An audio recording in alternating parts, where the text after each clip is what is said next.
이런 환자분들에 있어서 자기도 모르게 백내장이 너무 심해져서 수술 시기를 놓치는 경우가 많은 거죠.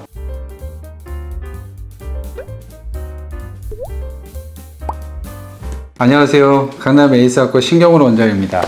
오늘 드릴 말씀은 아벨리노 환자한테서 나이가 드시면서 백내장이 생기는 경우에 대해서 말씀드리도록 하겠습니다. 아벨리노 각막 이상증, 아벨리노 각막 이영양증이라고 하는데 과거에 한번 제가 유튜브에서 한번 말씀드린 적이 있습니다. 라식 수술을 알아보시는 분들은 병원에 내원했을 때 아벨리노 각막 이영양증에 대해서 한 번쯤은 들어보셨을 겁니다. 각막에 혼탁이 생기는 거고, 이러한 혼탁이 라식 수술을 받을 경우에 더 심해지기 때문에 아벨리노 검사를 통해서 아벨리노에 대한 유전자가 있는 경우에는 라식 수술을 진행하지 못하게 되는 것이죠. 평생 안경이나 렌즈를 껴야 될 수밖에 없습니다. 아벨리노 이상증은 각막의 문제인데 나이가 드실수록 점차적으로 백내장이 눈에 발생하게 됩니다. 눈에 백내장이 생기게 되면 시력이 점차 떨어지고 뭔가 사물이 뿌옇게 보이는 증상이 오게 되는데, 이 아벨리노 이상증을 가지고 있는 환자분들은 평상시에 눈이 잘 안 보였기 때문에 백내장이 오더라도 본인이 백내장 때문에 시력이 떨어진 걸 못 느끼는 경우가 많습니다. 대표적으로 초고도근시 환자분들도 워낙 고도근시로 인해서 약시 상태이기 때문에 사물을 잘 뚜렷하게 못 보던 상태에서 백내장이 오고, 이 백내장이 심해졌지만 원래 내 눈은 잘 안 보였는데 백내장이 온 거에 대해서 인지를 못하게 되는 거죠. 결국 백내장이 점차적으로 심해져서 수술 시기가 늦어져서 좋지 않은 결과가 있는 경우가 있습니다. 이 아벨리노 환자분들도 이 백내장이 심해졌는지에 대한 감이 저하되어 있기 때문에 이런 환자분들에 있어서 자기도 모르게 백내장이 너무 심해져서 수술 시기를 놓치는 경우가 많은 거죠. 이렇게 백내장이 심한 거를 본인이 감지를 못해서 수술 시기를 늦춰지는 경우가 첫 번째 문제이고요. 두 번째 문제는 백내장 수술을 할 때는 환자의 각막을 통해서 각막 뒤쪽에 있는 수정체의 백내장을 제거를 하게 됩니다. 그런데 만약 각막이 아벨리노 이상증에 의해서 혼탁이 생기게 되면 각막 뒤쪽에 있는 백내장의 심한 정도를 안과 의사들조차도 잘 인지를 못할 수가 있고요. 또 다른 문제는 수술을 할 때 이 투명한 각막을 통해서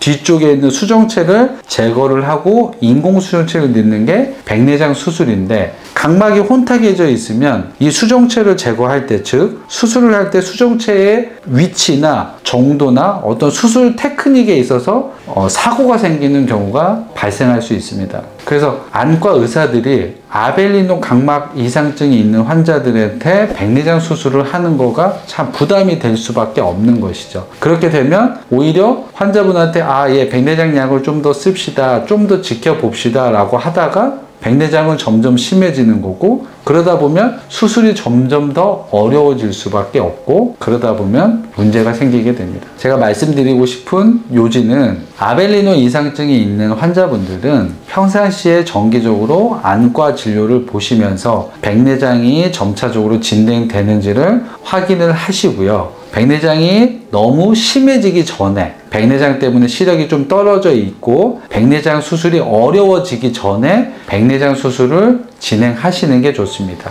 이때 아벨리노 환자, 각막 혼탁이 있는 경우에 백내장 수술하는 경우는 앞서 말씀드린 대로 수술 방식이나 수술 진행 과정이 수월하지 않을 수 있기 때문에 가능한 한 아벨리노 환자들한테 백내장 수술을 많이 해본 안과 원장님한테 수술 받으시는 게 훨씬 도움이 될 거라고 말씀드리고 싶습니다. 지금 사진에서 보시면 각막 혼탁이 있고요. 아벨리노 이상증 환자분입니다. 그리고 눈 뒤쪽에 백내장이 있는 환자분이었습니다. 이 환자분은 백내장 진단을 받았는데 백내장 수술이 어렵다, 수술을 해도 좋아지지 않을 거다, 수술하는 게 의미가 없다는 이야기를 들으시고 수술에 대해서 포기를 하셨던 분입니다. 근데 안타깝게도 그 자녀분들도 아벨리노 각막 이상증이 있었던 거죠. 어머님이 생각을 하신 거예요. 내가 백내장 수술을 안 받으면 결국 실명을 하게 되는데, 내가 아벨리노 각막 이상증이 있어서 백내장 수술을 안 받게 되면 자식들도 똑같은 사정 때문에 나이가 먹으면 실명을 하게 되는데, 너무 이게 안타까웠던 거죠. 그래서 환자분이 수소문 하셔가지고 저희 병원에 찾아오셨고, 다행스럽게 수술은 잘 마무리되고 백내장 수술 이전의 시력으로 회복이 되셨습니다.